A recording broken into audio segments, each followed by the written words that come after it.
Hello everyone. Today I would like to talk about two ways of learning. One is active learning and the other one is passive learning.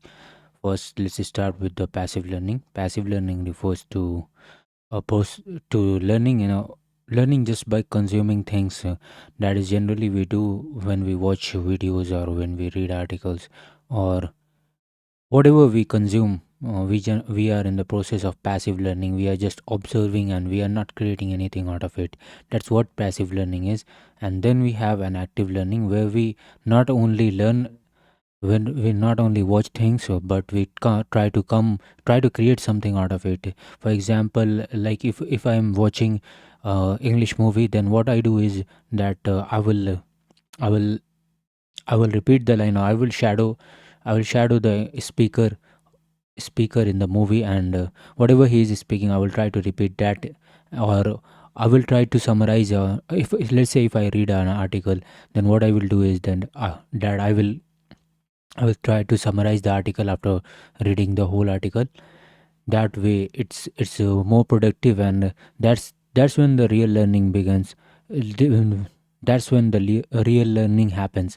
What happen what happens is, when we are doing the passive learning, we generally assume that we are understanding everything or we are learning things. But when we try to come up with something out of it, we try to create something out of it, we see that how much we lack in understanding of the subject.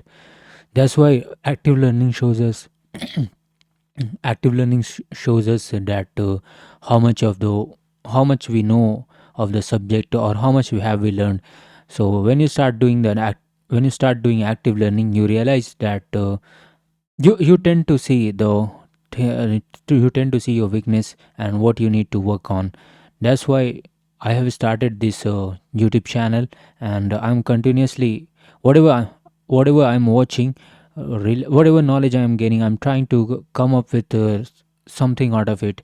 Right now I have watched a lot of articles on active learning and passive learning, but still you can see that when I tried to come up with something to come up with the explanation for it, how much I was lacking. This shows my weaknesses, and I will work on it. I have a 6 month duration uh, to to reach a level where I become more confident and fluent.